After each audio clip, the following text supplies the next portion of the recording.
ইসরাফিল আলাইহিস সালাতু ওয়াস সালাম সিংহায় ফুঁক দেওয়ার 100 বছর আগে এমন একটা রাত্র আসবে যে রাত্রটা অনেক লম্বা হবে, অনেক লম্বা রাত্র।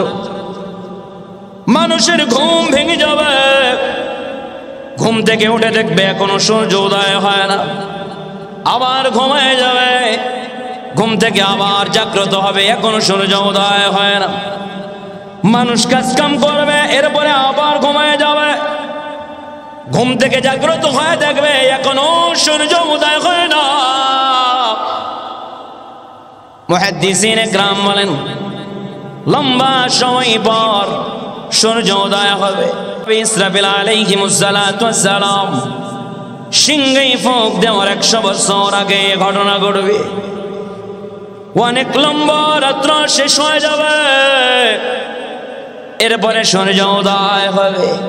সরদার দো আলম বলেন এমন সাহাবায়ে কেরাম কিয়ামতের অন্যতম আলামত, কিয়ামতের আগে সূর্য পশ্চিম আকাশ থেকে উদয় হবে। মুহাদ্দিসিনে কেরাম বলেন লম্বা রাত্র অতিবাহিত হওয়ার পর সূর্য যখন উদয় হবে, কোথা থেকে সূর্য উদয় হবে? পশ্চিম আকাশ থেকে সূর্য উদয় হবে। পশ্চিম আকাশ থেকে যখন সূর্য উদয় হয়ে যাবে, জ্ঞানী মানুষ যারা থাকবে তারা বুঝতে পারবে এটা কিয়ামতের অন্যতম একটা আলামত। মানুষ তখন তওবা করতে যাবে, কিন্তু তওবা আল্লাহ তাআলার দরবারে কবুল হবে না। কারণ সরদারে দো আলম নবী বলেন উম্মত গজব যখন পতিত হয়ে যায় তখন আর বান্দার তওবা কবুল হয় না।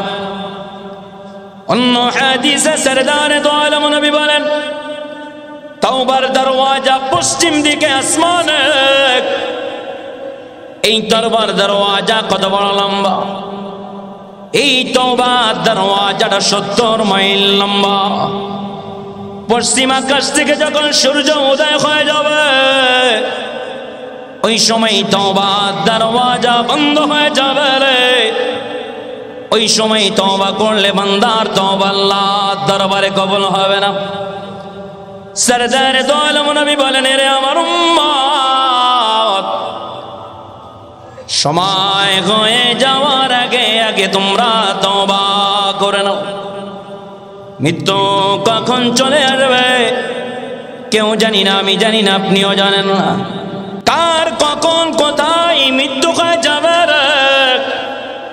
একমাত্র আমার রব্বে কারীম জানেন। এই ইলম আল্লাহ তাআলা দুনিয়ার কোন নবীকে দান করেন নাই, দুনিয়ার কোন রাসূলকে দান করেন নাই, দুনিয়ার অন্য কোন কাউকে দান করা হয় নাই। অনেক লম্বা কথা, লম্বা বলতে গেলে অনেক সময় লম্বা হয়ে যাবে। মুহাদ্দিসিনে কেরাম বলেন এরপরে মানুষগুলা সূর্য যখন পশ্চিম আকাশ থেকে উদয় হয়ে যাবে রে, পশ্চিম আকাশ থেকে সূর্য উদয় হতে থাকবে। সূর্য উঠতে উঠতে উঠতে মাথা বরাবর যখন সোজা উপরে চলে আসবে, ওখান থেকে আধা বেলা পর্যন্ত পূবে আর অস্ত্র যাবে না। মুহাদ্দিসিনে কেরাম বলেন সূর্যটা মাথার উপর থেকে আবার স্বাভাবিক নিয়মে পশ্চিম আকাশে আবার সূর্য অস্ত্র চলে যাবে। পরের দিন সময়, পরের দিন থেকে আগের নিয়মে আবার সূর্য পূর্ব আকাশ থেকে উদয় হবে, পশ্চিম আকাশে অস্ত্র যাবে। পরের দিন আবার পূর্ব আকাশ থেকে উদয় হবে, পশ্চিম আকাশে অস্ত্র যাবে। পরের দিন আবার পূর্ব আকাশ থেকে উদয় হবে রে, আবার পশ্চিম আকাশে অস্ত্র যাবে। এটা ইসরাফিল আলাইহিস সালাতু ওয়াস সালাম সিংহায় ফুঁক দেওয়ার 100 বছর আগের কথা বলতেছি। মুহাদ্দিসিনে কেরাম বলেন এরপরে তো অনেক লম্বা কথা। আল্লাহর নবী বলেন কিয়ামতের আগে সর্বশেষ যে আলামত দাব্বাতুল আরদ, একটা প্রাণী বাহির হবে, যেই প্রাণী মানুষের সাথে কথা বলবে। কার সাথে? প্রাণী মানুষের সাথে কথা বলবে। কিয়ামতের সবচেয়ে একটা বড় আলামত, এটা কিয়ামত সংঘটিত হওয়ার আগে হবে। অনেক এর আগে অনেক আলামত রয়েছে। ইমাম মাহদী আত্মপ্রকাশ করবে, ঈসা আলাইহিস সালাতু ওয়াস সালাম সিরিয়ার দামিশকের ভিতরে মসজিদের ছাদের উপরে নামবেন। ওদিকে বলতে গেলে অনেক লম্বা হয়ে যাবে। মুহাদ্দিসিনে কেরাম বলেন এরপরে মানুষগুলা গুনাহের ভিতরে নিমজ্জিত হয়ে যাবে। সময় চলতে থাকবে, সময় যাইতে থাকবে, মানুষ গুনাহের ভিতরে নিমজ্জিত হয়ে যাবে। যখন কাছাকাছি সময় চলে আসবে তখন কি অবস্থা হবে? মুমিন যারা থাকবে, মুমিনেরা তাদের বগলের ভিতরে নাতিশীতোষ্ণ একটা আবহাওয়া, একটা বাতাস তারা অনুভব করবে। ওই বাতাস বগলে অনুভব করার সাথে সাথেই তারা জমিনে শুয়ে পড়বে। কালেমা পড়তে পড়তে দুনিয়া থেকে বিদায় নিয়ে চলে যাবে। এরপরে সময় আল্লাহকে আল্লাহ বললে বলা দুনিয়ার জমিনে আর কেউ নাই, এমন একজন ব্যক্তি খুঁজে পাওয়া যাবে না যে আল্লাহকে আল্লাহ বলনে ওয়ালা ব্যক্তি থাকবে। মুমিন সব দুনিয়া থেকে বিদায় নিয়ে চলিয়া যাবে। এরপরে আল্লাহর নবী সাল্লাল্লাহু আলাইহি ওয়াসাল্লাম হাদিসের ভিতরে বলেন কিয়ামতের আগে একটা ধোঁয়া পাখির খবর ফিস সামাই ওয়াল আরদ, এই জমিন থেকে লইয়া ওই আসমান পর্যন্ত পুরা জায়গাটা ধোঁয়ায় আচ্ছাদিত হয়ে যাবে।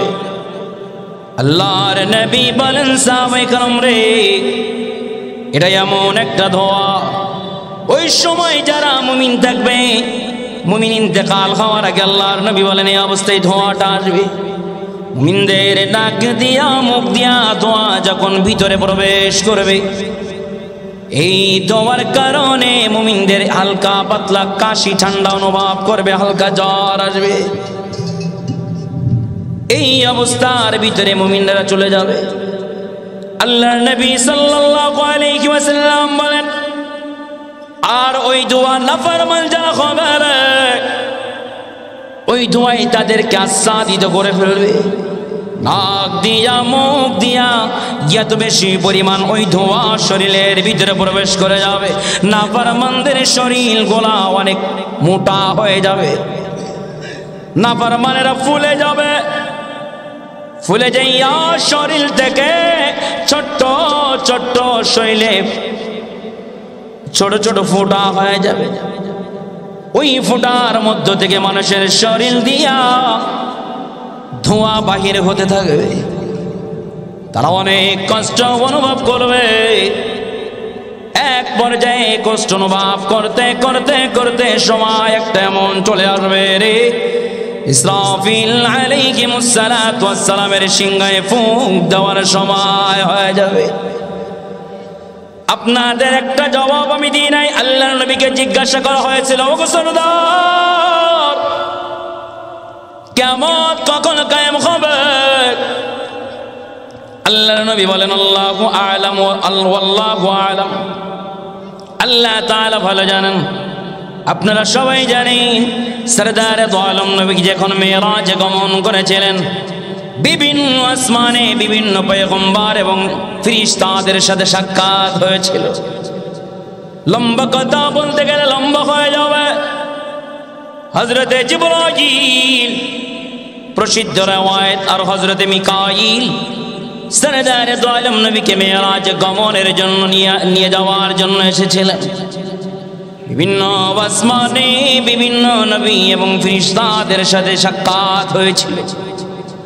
আল্লাহর নবী এক আসমানে যাইয়া দেখেন হযরতে ইসরাফিল সিংহায় মুখ লাগায়া বসে আছে।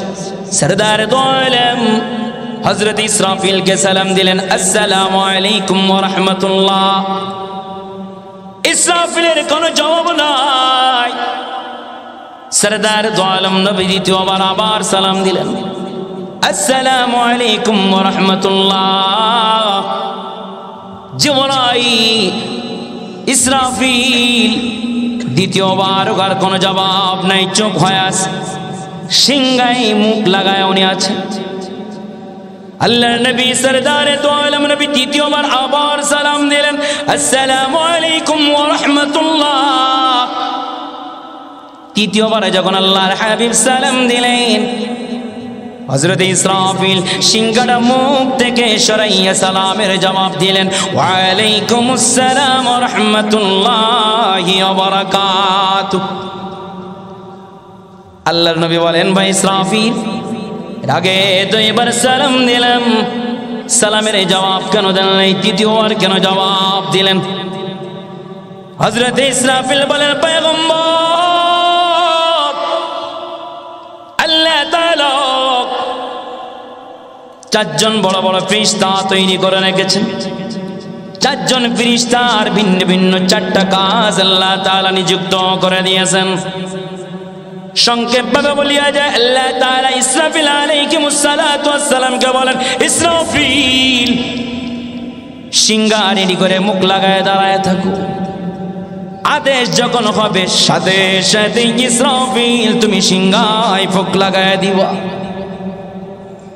হযরত ইসরাফিল বলেন, পয়গম্বর, আমি এ কারণেই সালামের জবাব দিতে পারি নাই, আমি যদি আপনার সালামের জবাব দিতে যাই, এর ভিতরে আল্লাহ তাআলা যদি আমাকে আদেশ করে, ইসরাফিল সময় হয়ে গেছে, সিংহায় ফুঁক লাগায় দাও। আল্লাহর নবী বলেন, ভাই ইসরাফিল শোনো রে, বন্ধু বন্ধুরে দাওয়াত দিয়া কোনদিন খারাপ আচরণ করে, বন্ধু বন্ধুরে আহ্বান করিয়া কোন খারাপ ব্যবহার করে নাকি? ইসরাফিল শোনো রে, রব্বে করিম আমাকে আহ্বান করেছেন দিদারের জন্য, আমি আল্লাহ তাআলার দিদারে যাইতেছি, তুমি নিশ্চিত থাকো আল্লাহ তাআলা, আমি হাবিবুল্লাহ, আমাকে আহ্বান করে আল্লাহ তাআলা এখন তোমাকে সিংহায় ফুঁক দেওয়ার নির্দেশ দিবে না। তাহলে বুঝতে পারলাম হযরত ইসরাফিল তিনি নিজেও জানেন না কিয়ামত কখন সংঘটিত হবে। কি কথা বলেন না কেন? আসতে বলেন, সবাই আসতে বলেন, কথা বলেন না কেন? ঠিক কি না? ইসরাফিলের নিজের কোনো খবর নেই কিয়ামত কখন সংঘটিত হয়ে যাবে। লম্বা কথা নাই, এটা কিয়ামতের আগে প্রকাশ পাবে কিছু আলামত। আল্লাহর নবী সাল্লাল্লাহু আলাইহি ওয়াসাল্লাম বলেন, মুহাদ্দিসিন ইকরাম হাদিসের ব্যাখ্যায় যা বলেন, যখন দুনিয়ার হায়াত শেষ হয়ে যাবে, ওই এক মুহূর্তে মানুষগুলা বাদ্যযন্ত্রের দিকে তারা ধাবিত হয়ে যাবে। মানুষ উলামা ইকরামদেরকে, কোরআনের হাফেজদেরকে মূল্যায়ন করবে না, গানের শিল্পীদেরকে, নায়কদেরকে মানুষ যেভাবে মূল্যায়ন করবে। বলেন বর্তমান জামানে কোরআন শরীফ পড়াইতে গেলে 500 1000 তো দূরের কথা, 500 টাকা দিতে চায়। ইংরেজি টিচার রাখে 2000 5000 10000 দিয়া, গণিত টিচার লাগে 10000 দিয়া 5000 দিয়া। কোরআনের হাফেজদের কোনো মূল্য নেই, উলামা ইকরামদের কোনো মূল্য নেই। যুবক শোনো রে, এটা কিন্তু কিয়ামতের একটা আলামত। মুহাদ্দিসিন ইকরাম বলেন, দুনিয়ার সময় যখন শেষ হয়ে যাবে, আল্লাহ পাক রব্বুল আলামিন বলবেন, ইসরাফিল সময় শেষ হয়ে গেছে রে, তুমি সিংহায় ফুঁক লাগায় দাও। ইসরাফিল আলাইহিস সালাতু ওয়াস সালাম সিংহায় ফুঁক দিবেন। কত সময় দিবেন, কতদিন দিবেন? মুহাদ্দিসিন ইকরাম বলেন, ইসরাফিল আলাইহিস সালাতু ওয়াস সালাম যখন সিংহায় ফুঁক দিবেন, এ 2-1 দিন আর 2-1 মাস না, ফুঁক দিবেন তো দিবেন 6 মাস একাধারে এই ফুৎকার চলতেই থাকবে। এজন্য আল্লাহ তাআলা বলেন, আল কারিআ, করাঘাতকারী, বিকট এক আওয়াজ, যা মানুষ জীবনে শোনে নাই, কল্পনাও করে নাই। মানুষের হৃদয় প্রকম্পিত হয়ে যাবে। আল কারিয়া, মানুষ এই আওয়াজ জীবনে যে কোনোদিন শোনে নাই, কল্পনাও করে নাই, অন্তরাত্মা মানুষের কাঁপিয়ে দিবে এই আওয়াজে। তবে একটু বোঝার চেষ্টা করেন, মুহাদ্দিসিন একরাম বলেন ইসরাফিল আলাইহিস সালাতু ওয়াস সালাম প্রথম যখন সিংহায় ফুঁক দেওয়া শুরু করবেন, এত মধুর আওয়াজ, এই আওয়াজ শুনে মানুষগুলা পাগল হয়ে যাবে। এত সুন্দর আওয়াজ, এত সুন্দর সুর কোথা থেকে আসে রে? বাজার ঘাটে যারা থাকবে দৌড়ায় বাড়ির দিকে রওনা করবে। এত সুন্দর আওয়াজ কে দেয়? মুহাদ্দিসিন একরাম বলেন যারা মাঠে ক্ষেত খামারে বাকিরে থাকবে দৌড়াবে, সবাই রাস্তার দিকে দৌড়াবে। এত সুন্দর সুর, এত সুন্দর আওয়াজ কোথা থেকে আসে? কে এত সুন্দর আওয়াজ দেয়? আল্লাহর নবী বলেন আওয়াজটা আস্তে বাড়তে থাকবে, বাড়তে থাকবে, বাড়তে থাকবে, বাড়তে থাকবে, আওয়াজ বাড়তে থাকবে, বিকট আওয়াজে পরিণত হয়ে যাবে। ইসরাফিলের ফুৎকারে কি অবস্থা হবে? যত মাখলুকগুলা আছে রে, প্রথম ফুৎকারে সমস্ত মাখলুকগুলা নিঃশেষ হয়ে যাবে। এই ফুৎকারে হযরত জিবরাইল শেষ, হযরত মিকাইল শেষ। এই ফুৎকারে সমস্ত জিন্নাত, সমস্ত ইনসান, সমস্ত ফেরেশতা সব এই ফুৎকারে দুনিয়া থেকে বিদায় নিয়ে চলে যাবেন। ও আমার যুবক ভাই, মুরব্বী বাপ জানেরা, পর্দার আলের আম্মা জানেরা, একটু দিল লাগায় শোনো রে, দুনিয়ায় কিন্তু চিরদিন থাকার জায়গা না। কিয়ামতের ময়দান একটা বিভীষিক এক ময়দান রে, একটা ভয়ঙ্কর ময়দান, যার যে বিভীষিকাময় ময়দানের কথা আল্লাহ তাআলা কালামে হাকিমের পড়তে পড়তে আল্লাহ তাআলা আমাদেরকে জানায় দিতেছেন। কেন জানাইতেছেন? হে আমার বান্দারা, সাবধান হয়ে যাও, সতর্ক হয়ে যাও। ওই বিভীষিকা ময়দানের কথা তোমরা স্মরণ করো। নবী সাল্লাল্লাহু আলাইহি ওয়াসাল্লাম বলেন, মুহাদ্দিসিন ইকরাম বলেন, মুহাদ্দিসিন ইকরাম বলেন ইসরাফিল আলাইহিস সালাতু ওয়াস সালামের ফুৎকারে সব চূর্ণ বিচূর্ণ হয়ে যাবে। আল্লাহ পাক রব্বুল আলামিন দুনিয়াটারে যে বানাইলেন, কেমনে আল্লাহ তাআলা দুনিয়াটারে বানাইলেন? পানির ঢেউরে বাড়িতে বাড়িতে আল্লাহ পাক রব্বুল আলামিন বলেন পানির ঢেউরে বাড়িতে বাড়িতে ফানা সৃষ্টি হয়ে যায়। ফানা জমা হইতে হইতে ওখান থেকে মাটি সৃষ্টি হয়ে যায়। আল্লাহ তাআলা এই জমিনটারে যে বানাইলেন, পানির উপরে বানাইলেন, পানির উপরে বানাবার পর পানির ঢেউরে বাড়িতে বাড়িতে জমিন লড়াচড়া করে। জমিন যদি এভাবে লড়াচড়া করে রে, আশরাফুল মাখলুকাত কেমনে বসবাস করবে?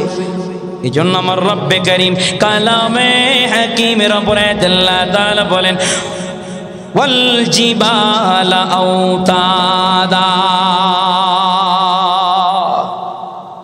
এই যুবক, হাজার হাজার টাকা খরচ করে তুমি হিমশরী পাহাড় দেখতে যাও, বান্দরবন পাহাড় দেখতে যাও, নীলগিরি পাহাড় দেখতে যাও, সাজেক ভ্যালি দেখতে যাও। যুবক শোনো রে, এই পাহাড়গুলো আল্লাহ তাআলা শুধুমাত্র চক্ষু শীতলতার জন্য বানাই নাই।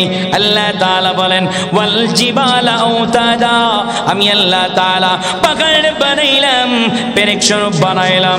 পেরেক স্বরূপ বানায়া যখন আমি আল্লাহ তাআলা জমিনের উপরে মেরে দিলাম, তো জমিনটা স্থির হয়ে গেল।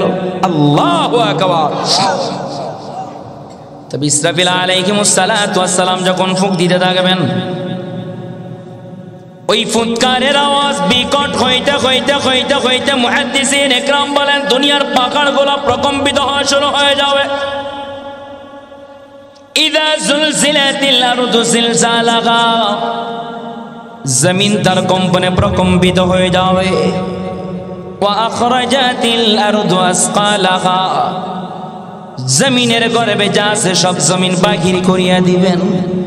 ওয়া ক্বালাল ইনসানু মা লাগা, মানুষগুলা উঠতে থাকবে আর বলবে খাই কি হলো রে, এ জমিনের কি হলো। এই যুবক ভাই, মুহাদ্দিসিন ইকরাম বলেন ফুৎকারের আওয়াজ এত বিকট আওয়াজ হবে, পাহাড়গুলো নড়াচড়া শুরু হয়ে যাবে। এক পর্যায়ে পাহাড়গুলো হাঁটতে থাকবে হাঁটতে থাকবে, এক পর্যায়ে দৌড়াইতে থাকবে দৌড়াইতে থাকবে। মুহাদ্দিসিন ইকরাম বলেন এক পর্যায়ে বলেন পাহাড়গুলো একটা পাহাড় আর একটা পাহাড়ের সাথে এমন জোরে ধাক্কা লাগবে, এমন জোরে ধাক্কা লাগবে পাহাড়গুলো সব চূর্ণ বিচূর্ণ হয়ে যাবে।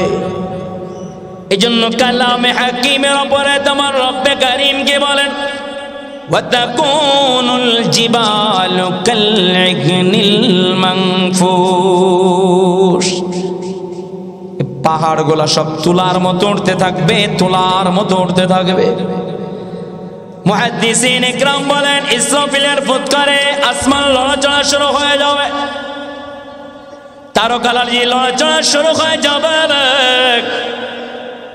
এক পর্যায়ে তারকারাজি চূর্ণ বিচূর্ণ হয়ে জমিনের ভিতরে পড়ে যাবে। মুহাদ্দিসিন ইকরাম বলেন আল্লাহর নবী বলেন এক পর্যায়ে এই আসমান সাতটা আসমান, সমস্ত আসমানগুলা চূর্ণ বিচূর্ণ হয়ে দুনিয়ার জমিনের ভিতরে পড়ে যাবে। पहाड़े फाड़े जाएंगे जमीन पर जलजला होगा, पहाड़े फाड़े जाएंगे जमीन पर जलजला होगा, मोहम्मद तख्त पर होगा अदालत पर खुदा होगा, मोहम्मद तख्त पर होगा अदालत पर खुदा होगा। আসমান চৌচির হয়ে যাবে, চন্দ্র নক্ষত্রগুলা খোলা খোলা জমিনের ভিতরে পড়ে যাবে। এক পর্যায়ে দুনিয়ার সমস্ত গাছপালা তরুলতা সব কিছু বিলীন হয়ে যাবে, শেষ হয়ে যাবে। আল্লাহর নবী বলেন ওই ফুৎকারে ইসরাফিল নিজেই শেষ হয়ে যাবে। আল্লাহ তাআলা এরপরে মালাকুল মউতকে আল্লাহ তাআলা তলব করবেন। আল্লাহ তাআলা বলবেন হে আজরাইল, দুনিয়ার জমিনে আর কে কে বেঁচে আছে? আজরাইল বলবে রব্বে কারীম, আপনার আরশে মুআল্লা আরশে আজিম বহনকারী ফেরেশতাগুলো বেঁচে আছে, আর আমি মালাকুল মউত বেঁচে আছি। আর রব্বে কারীম আপনি আছেন, আর দুনিয়ার কোনো কিছু নয়। সব ইনসান শেষ হয়ে গেছে, সমস্ত জিন্নাত শেষ হয়ে গেছে, সমস্ত ফেরেশতারাও শেষ হয়ে গেছে, আর কেহ নাই। এরপর আল্লাহ পাক রব্বুল আলামিন বলবেন হে আজরাইল, আমি আল্লাহ তার আরশে মুআল্লা বহনকারী ফেরেশতাদের রূহগুলোকে কবজ করে নাও। হযরত আজরাইল আরশে মুআল্লা বহনকারী ফেরেশতাদের রূহগুলোকে কবজ করে নেবেন। তাহলে কি আরশে মুআল্লা কি চূর্ণ বিচূর্ণ হয়ে যাবে? কই না, আল্লাহ তাআলার নির্দেশে আরশে মুআল্লা আরশে আজিম যেভাবেই আছে ওইভাবেই ঠিক থাকবে। এরপরে আল্লাহ তাআলা বলবে আজরাইল, সবাইকে শেষ করে দিলাম, সবার রূহগুলোকে তুমি কবজ করলা। হে আজরাইল, নিজের রূহটা এখন তুমি কবজ করে নাও। আল্লাহর হাবিব বলেন, মুহাদ্দিসিন کرام বলেন, হযরত আজরাইল নিজের রূহটা যখন কবজ করবেন, এমন বিকট আওয়াজ, ওই আওয়াজে হযরত আজরাইল নিজে শেষ হয়ে যাবে। মুহাদ্দিসিন کرام বলেন, ওই যে আজরাইল যখন নিজের রূহটা কবজ করবেন, যে আওয়াজটা দিবেন, ওই আওয়াজ যদি দুনিয়ার ভিতরে দেয়া হতো রে, দুনিয়ার সমস্ত মখলুক গুলা দুনিয়া থেকে বিদায় নিয়ে চলে যেত। এরপরে আল্লাহর নবী সাল্লাল্লাহু আলাইহি ওয়াসাল্লাম বলেন, সাহাবায়ে কেরাম, ইসরাফিলের ফুৎকারে সব বিলীন হয়ে যাবে,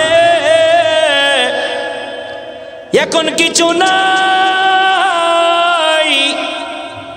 হুয়াল আউয়াল ওয়াল আখির ওয়াজ যাহির ওয়াল বাতিন, লা ইলাহা ইল্লাল্লাহ।